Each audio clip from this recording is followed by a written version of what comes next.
ఇక్కడ. దేవుడు అనేది, భగవంతుడు అనేది, భగవంతుడి మీద భక్తి అనేది అది పూర్తిగా వ్యక్తిగతం. రామకృష్ణ పరమహంసను, షిరిడి సాయిబాబాను వాళ్ళు నిజమైనటువంటి వాళ్ళు. మతాన్ని రాజకీయాలు ఉపయోగించుకునేవాడు వాడికి మతం మీద, వాడికి దేవుడి మీద నమ్మకం ఉన్నదని నేను ఒప్పుకోను. మతాన్ని రాజకీయాల కోసం ఉపయోగించుకోవద్దు, కులాలని మతాలని రాజకీయాల కోసం ఉపయోగించుకోవద్దు. అది చాలా తప్పు అక్కడ.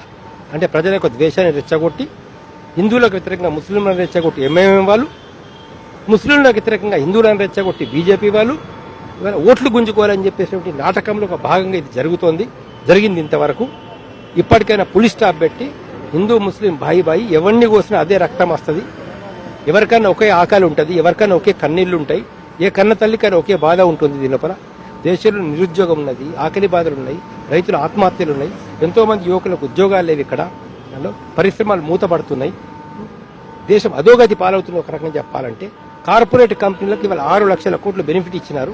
మొన్న రియల్ ఎస్టేట్ రంగానికి 25,000 కోట్లు ఇవాళ సెంట్రల్ గవర్నమెంట్ ఇవ్వడం జరిగింది. అంటే కాకుల కోటి గద్దలకు ఇవాళ పెట్టేటటువంటి విధంగా చర్యలు తీసుకుంటున్నారు. నిరుద్యోగం గురించి మాట్లాడద్దు జనం, అవినీతి గురించి మాట్లాడదు జనం, పరిశ్రమలు మూతపడుతున్నాయి వాటి గురించి మాట్లాడదు జనం, రైతులు ఆత్మహత్య చేసుకుంటూ అది మాట్లాడదు జనం. రాముడు ఎక్కడ పుట్టినాడు, రహీం ఎక్కడ పుట్టినాడు, ఇంకెవరు ఎక్కడ పుట్టినాడు, అది కావాలి నీకు సమస్య. అది ఏ గరీబోడి ఆకలి తీరుస్తుంది, ఎవరి బాధలు పోగొడుతుంది? అది నిజంగా దేవుడి మీద భక్తి ఉంటే దానిలో సన్యాసేషం వేసుకొని అన్ని వదులుకొని, ఏ పదవి లేకుండా, ఏ డబ్బు లేకుండా, ఏమీ లేకుండా రమణ మహర్షి మాదిరి కూర్చుంటే అతడు భక్తుడని చెప్పి ఒప్పుకుంటాం.